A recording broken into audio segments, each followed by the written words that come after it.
Chapter 12, Flat Earth Revival Interview, Spiritual North, aka Frank America, Q&A about Flatlandia. Question. Coupled with the concept of Flat Earth, the name Spiritual North has a lot of potentially layered meaning.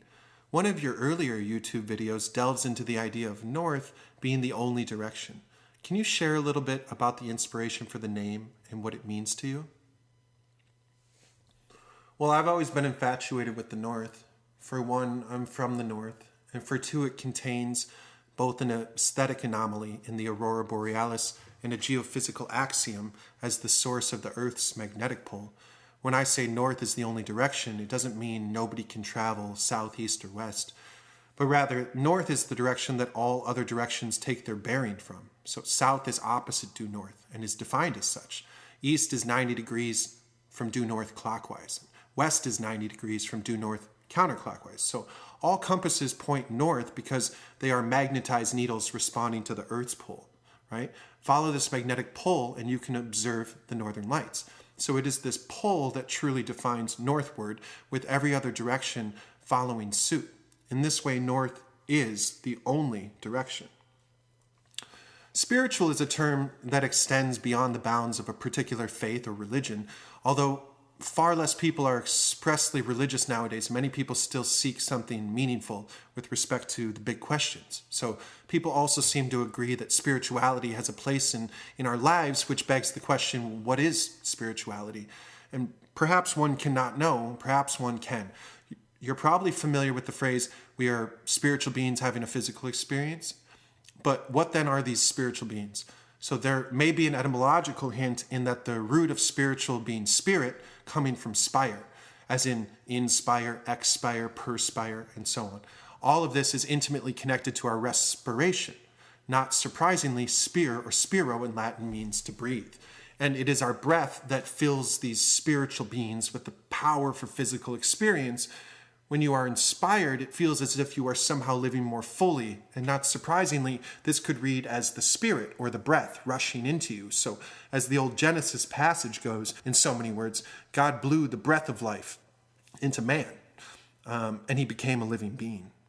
So spiritual north to me is about this idea of seeking true north in a manner similar and as physicalized as the pole upon a compass's needle, but in a spiritual sense as well.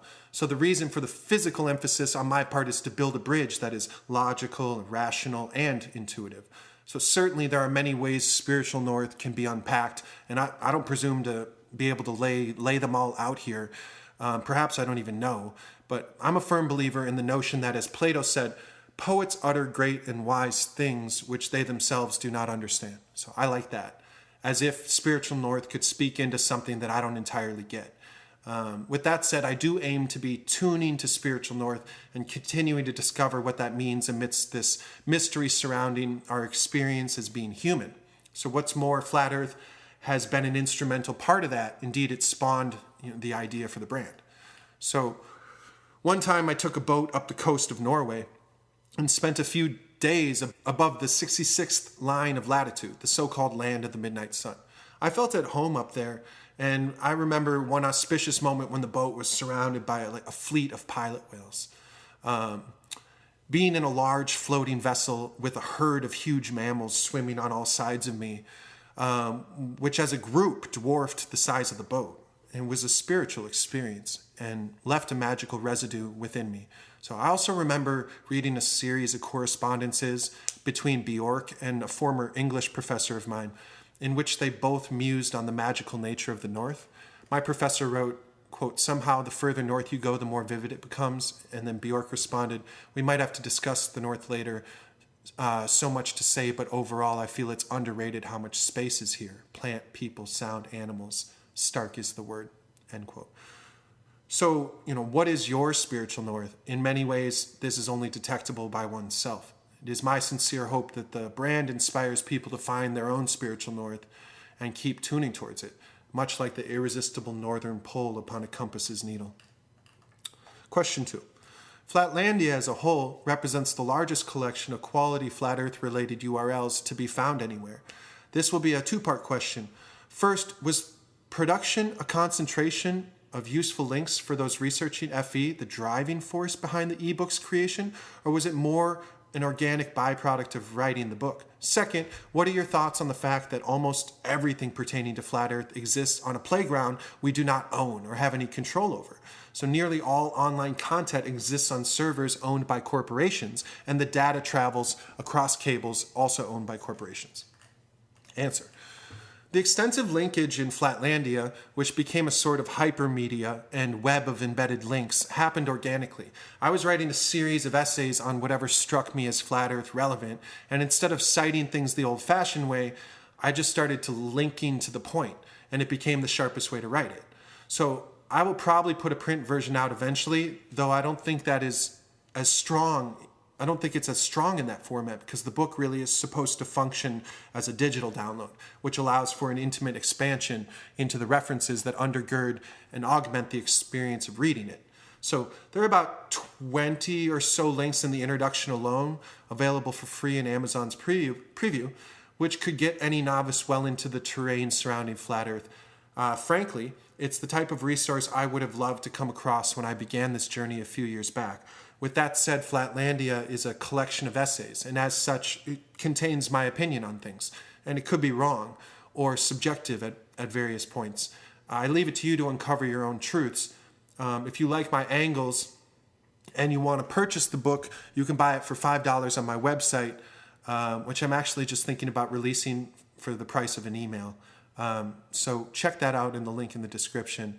And I'd be, ever so obliged if you told a friend about it. So I'm releasing it as an audiobook as well, chapter by chapter for free on YouTube. The audio version doesn't allow for the hyperlink jumping, which is an integral part of the experience. As to the second question, it seems information will always be mined by those whom are capable of doing so. So which is to say corporations whom are permitted to cull big data from many aspects of communication, phone, email, YouTube views, Facebook friends, health history, dental history, you name it. But despite this, I don't think any amount of that information impinges on human ingenuity. That is to say, big data, in my opinion, can't mine novelty or predict imagination. So for example, even if you studied every Picasso ever made and ran it through the largest predictive supercomputer algorithm, it wouldn't provide any insight into what the genius himself might paint if he were alive and in front of you, experiencing you, interpreting, painting, and re-rendering reality in his own fashion. So I truly think YouTube is one of the coolest websites on the internet. It has become a playground for novelty by great thinkers and singers and artists alike. And regardless of the fact that it was bought out by Google in its infancy, it seems to remain a voice for the underdog and a playing field for rabbit hole-esque research and generally freedom of speech. So flat earthers consume content on YouTube, like someone binge watching Breaking Bad or Game of Thrones. One point that can be made for a for-profit institution is that the desire to profit can safeguard against potentially moral elements of censorship. So for example, why would YouTube want to shut down flat earthers accounts when they're binge watching all night? So there would be there would need to be a large disincentive to cause a popular video or channel to be shut down. Now, we've all heard of YouTube channels being censored, but despite this, we see censorship all over the internet, on Facebook, on Twitter, you name it. So am I for these types of censorship? Of course not. But I see a larger asset in play, and one that allows a lot of material to get through. So do you think YouTube would have matured as quickly and successfully if it was run by the folks over at the public library or the post office? Moreover, if YouTube were a public organization, then we wouldn't be permitted to profit off of it in the same way, so long super chat and ad revenue. So Flat Earth ad demographics, in my experience, generate like Fiverr and Old Spice commercials. That could just be me. These companies are happy to pay for my eyeballs. This tells me our time is valuable and that corporations are willing to pay for our attention. Now, with respect to the freedom to access information on the internet in general, across both private and public sites, let's consider someone like Aaron Swartz. So the programming wizard behind things like Reddit, RSS feeds, and the Creative Commons, each of which in their own way are about providing free access to information and opinions of information in various formats. So Swartz was kind of a freedom fighter, right? And ahead of his time at that. And he got a little too impassioned and did that thing at MIT where he copied a bunch of JSTOR's academic information on an external server. Now, that may not have been the best use of his intelligence, but his intention was divine. Everyone should have access to the cutting edge of science and academia. As such, Swartz became a symbol for people who want to keep academic, scientific, and social information available to everybody and make it easier to share. So knowing the nature of the internet, his legacy will most likely be like the whack-a-mole type. It's like where for every one Aaron Swartz is exterminated, a dozen more pop up in his place. Moreover, Swartz's legacy of Reddit, RSS feeds, and Creative Commons all go a very long way in improving the public's capacity to acquire, aggregate, and disseminate media freely. So people like Aaron Swartz show us that the methods of exchanging information on the internet will continue to be forged by both developing new platforms and reformatting old ones. So just for metaphor's sake, if the internet were America, we'd probably just be forming the 13 original colonies now, which is to say nobody has gone west yet into the great unknown. Lastly, when it comes to the notion of ownership within creativity, ideas seem to be in a sort of ether. So, in my opinion, you either catch them and you bring them through, or you don't and someone else will. So, or sometimes they happen at the same time, like with the invention of the printing press or the discovery of electricity. What I mean by this is that carry on across any private or public platform you enjoy and have access to, accepting by doing so the various limitations of each. And employ the heights of your imagination and depths of your novelty to create and inspire. And don't fret for like big data, brother. Because as there is no algorithm, in my opinion, that can ever predict, trap, or replicate your human spirit. And this spiritual presence is what will drive forth the measurement of man's consciousness. So with that said, advertising companies will most likely know like what car you want and if your spouse is expecting, possibly even before you. And do I think that's a good thing? No. And ultimately, one could argue that the decentralized blockchain will allow for information to retain privacy and or be monetized at the discretion of an individual user, which will, I think, enable individuated creativity and ultimately be a good thing. But it comes back to one of my initial points in an earlier essay, which is who will guard the guards? Like, why am I to believe that Steemit is more morally valuable than YouTube? Just they both have terms of service. It doesn't even mean that they necessarily can't amend them or that they'll abide by them. So at the end of the day, I don't think that anything can predict what you can imagine. And I would encourage people to feel less fear and more creativity. Hope that answers that question. Question 3. At various points in Flatlandia, you make a connection between the rise of flat earth awareness and or curiosity and a measurable shift in what the masses believe regarding events like 9/11 and the moon landings. Does flat earth have the potential to cause a worldwide shift in perception and or belief? Absolutely. Flat earth is the single most fascinating theory that I've uncovered in all of the research I've ever done. Currently, flat earth is basically the biggest conspiracy in the room, and it's made all the other ones look small. That's why Bill Nye called moon landing conspirators and anti-vaxxers less wildly off base than flat earthers. And so, since all the other conspiracies look small, people can gobble them up quicker and thus make their way to one of the greatest truths, which I would say is flat Earth. So flat Earth is causing this shift with respect to what a mainstream person would accept as plausible, albeit begrudgingly. So for example, if on September 12, 2001, you ask the American public if 9/11 may have been an inside job or in some way orchestrated for political purposes involving catalyzing a war in the Middle East, right? Very few people would ever have accepted that that could be a reality. But now, a decade and a half later, people are willing to look at this idea. Some may even consider it well known or probable. I think that that's the residue of truth becoming less hidden and more visible. The same applies to the alleged moon landings. When people go truth diving, they discover things, they deprogram and unlearn certain givens about their history. It's like we realize, as Terence McKenna said, that he would say, we're an amnesic culture. So like what that means is that we don't actually know our history as well as we'd believed. We suffer from memory loss, which includes big questions like where do we come from? When and how have we got here? What's possible for us in the future? As well as practical questions like which way do heads point in Australia? So it's well known that history was written by the victors, right? So, it is this sentiment that becomes very relevant surrounding ideas related to flat Earth, because much of what was written about cosmological and astronomical subjects were by authors that wanted it to look a certain way. As more arcane truths become known by truth seekers, it seems the vestigial effect on the mass population is that culture is waking up, albeit slowly. So we do get our information a lot faster now, but there is also a lot, more of it to parse through. So with a greater access to knowledge also comes a greater difficulty to find what's the correct version of it. So with flat Earth, you know where your feet are and you know what the Earth is. So if you know where your feet are and what the Earth is, that is the foundation for the making of a man, so to speak, right? Or woman. So we're not going to become dynamic Da Vincian Renaissance polygeniuses by just watching hours of flat Earth videos on YouTube, okay? So this is a point where there's information and then there's action. So YouTube provides a lot of information, and it also provides a lot of information about how to do action. For example, fix a bicycle part or install something or do a particular exercise regime. It's all action-based information. But action itself is more about engaging questions like, where do you stand? Do you own your land? Can you own land?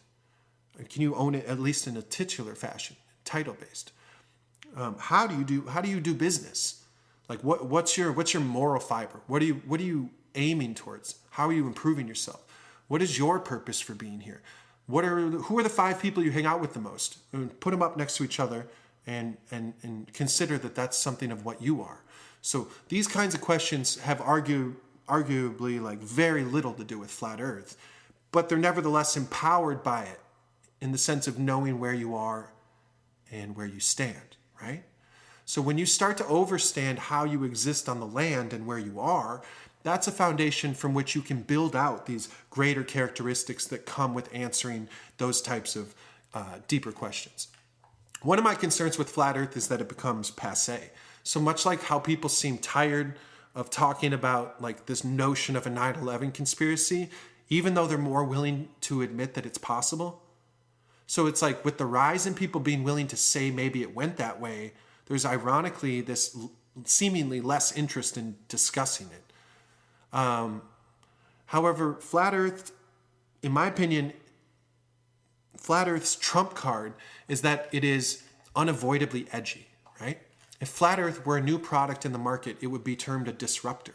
So disruptor products are things like Uber, which nearly ended the taxi industry, or Napster, which practically bankrupted the music industry, or Airbnb, which has put a huge dent in the hotel industry, right? So nowadays, if you ask an average bloke about the shape of the Earth, they may say well, so what? Square, pancake, sphere, who gives a shit? But with that said, the way flat Earth conveys its edginess is by exploring the implications that come along with it in a variety of sectors that it affects, which are myriad. So social, spiritual, economic, legal, geographic, political, and beyond. So flat Earth, through a myriad of these types of channels, It disrupts many things at once. The thing about disruptors like Uber and Napster and Airbnb is that they're not bad because they ultimately improve the protocol for the game. They improve the operating system. So then along comes iTunes, because now downloads are prominent. So here's another version of how to download. And then and other music download platforms. And along comes Lyft with more affordable ride sharing. And along comes whatever. VRBO and other competitors for to Airbnb.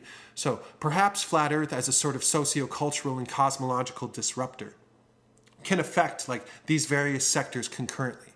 It creates improvement and up the value of the user experience.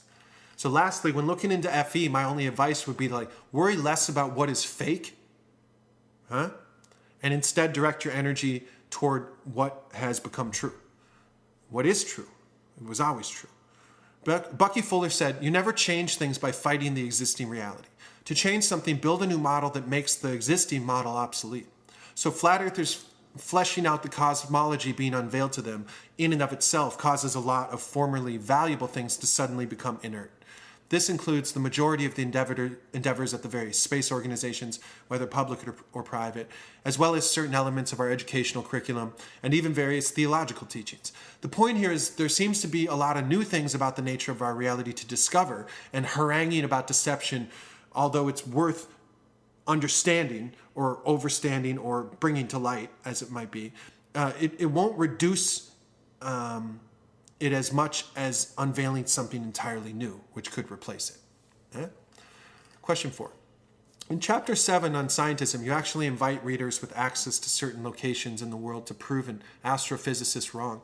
What are your thoughts on current FE activism and the almost palpable desire by those involved to push the FE message into the streets or the so-called real world? Okay, well, to be clear, I invited readers to see if they could prove an astrophysicist wrong. It's something I'd like to know, namely whether or not Polaris can be observed at sea level further south than 1.5 degrees south latitude, which is what astrophysicist Neil deGrasse Tyson suggests is not possible. If Tyson's correct and Polaris is occluded from view at sea level from that position, I want to know about it. If he's wrong, I also want to know about it. The reason for this particular curiosity stemmed from Eric Dubay, who claimed that Polaris can be viewed from as far south as the Tropic of Capricorn, which is at 23.5 degrees south latitude. So there is a huge discrepancy there between deGrasse Tyson's claim and Dubay's, a matter of 22 degrees, which is over 1,500 miles of north-south running latitude. And nobody seems to have settled it.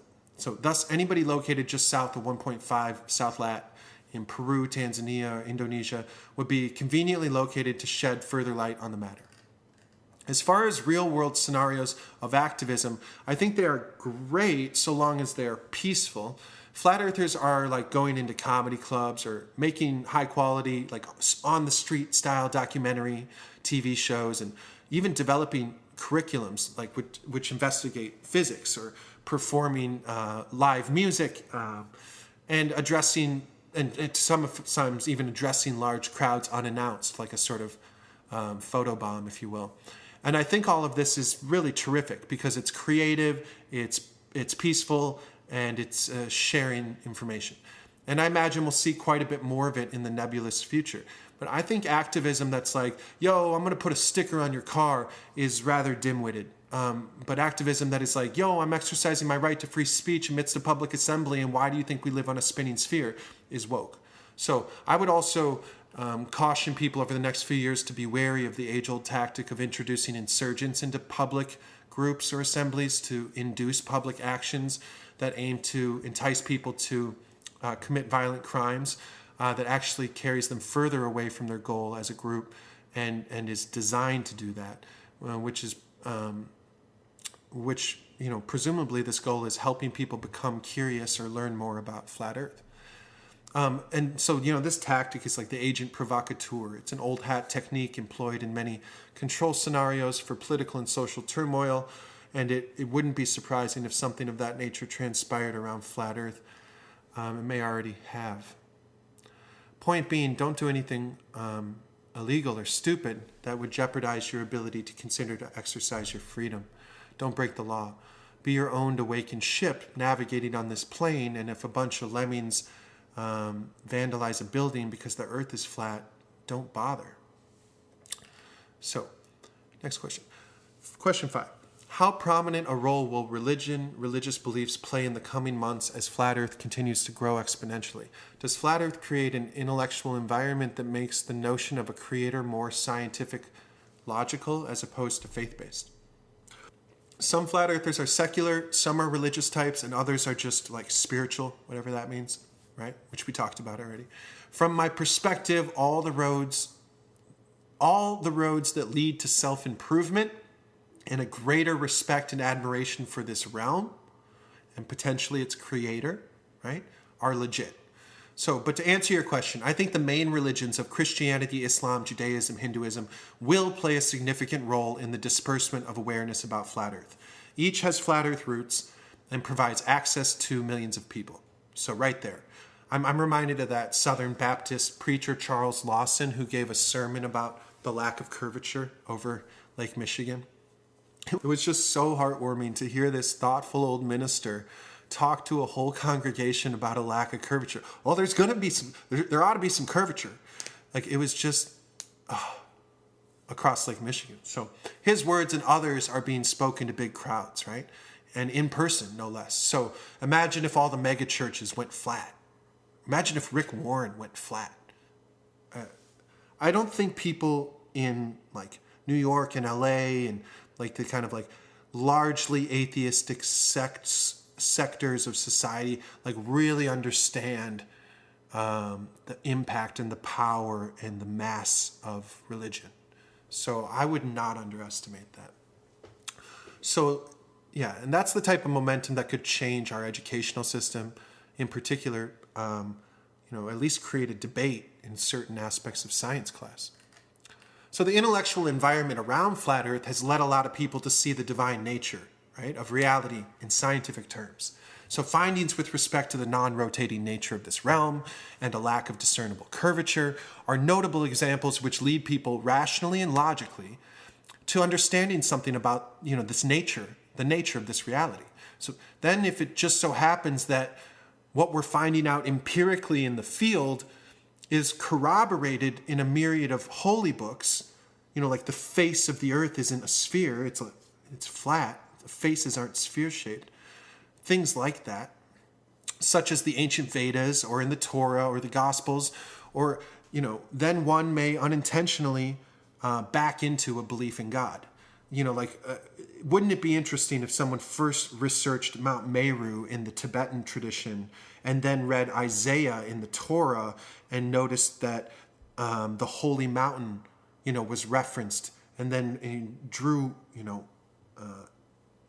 kind of connections between this idea of Meru, the holy mountain, and then, what that might represent. And that's the type of thing that could unintentionally back into a sort of belief in God. So, but at this stage, it would be more than a belief because it wasn't based on faith. It was based on inquiry and logical deduction and repeated experimentation, and then corroborated by such texts. And that's the epistemology of it. So furthermore, I think that both like the Big Bang and Let There Be Light are forms of creationism. So the former is just a closeted version of the latter. My hope is that people see all religions and spiritual and secular practices which are aimed at investigating truth, researching history, and uncovering the hidden nature of reality to be considered relevant and praiseworthy. So logical, rational, and scientific flat earthers have become believers in God just because the deductions added up. This has to be created. The clockwork precision of the sun, moon, and stars indicates intelligence.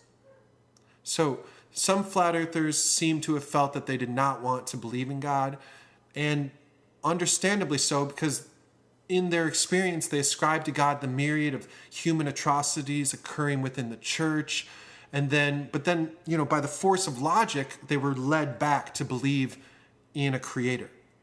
As a result, they found themselves with a newly magical and awe-inspiring relationship with something that is in its entirety beyond their understanding, but the gist of which is close enough to be found by reasonable means.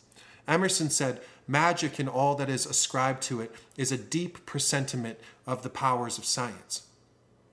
In this sense, I hope the magic that is created when one comes to realize where they are in the universe and the nature of the world they stand upon becomes a harbinger for the science of tomorrow. End of chapter 12, and Flatlandia, a collection of essays about flat Earth. I'm starting to be 1, 2, 3, 4, 1, 2, 3, 4.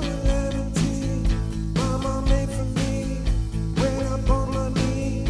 I could be happy. Whoa. Kisses make it better. Kisses make it better for sure.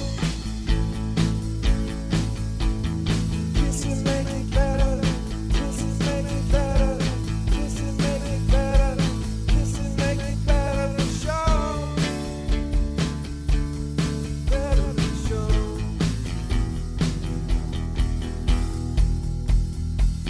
When I was in high school, I was so cool.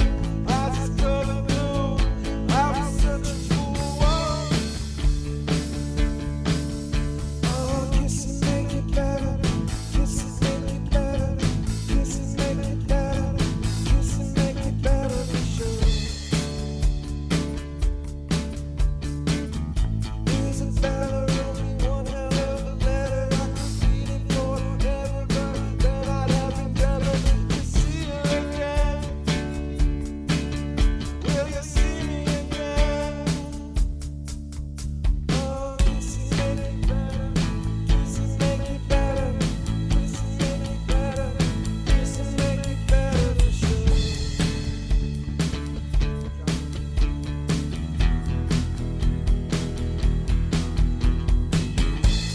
Reality, mama made for me. When I bump my knee, I could be happy. Whoa. And she said, kisses make it better. Kisses make it better. Kisses make it better. Kisses make it better for sure. Better for sure. Epilogue, Closing Thoughts, a journey to the center of Flatlandia completed.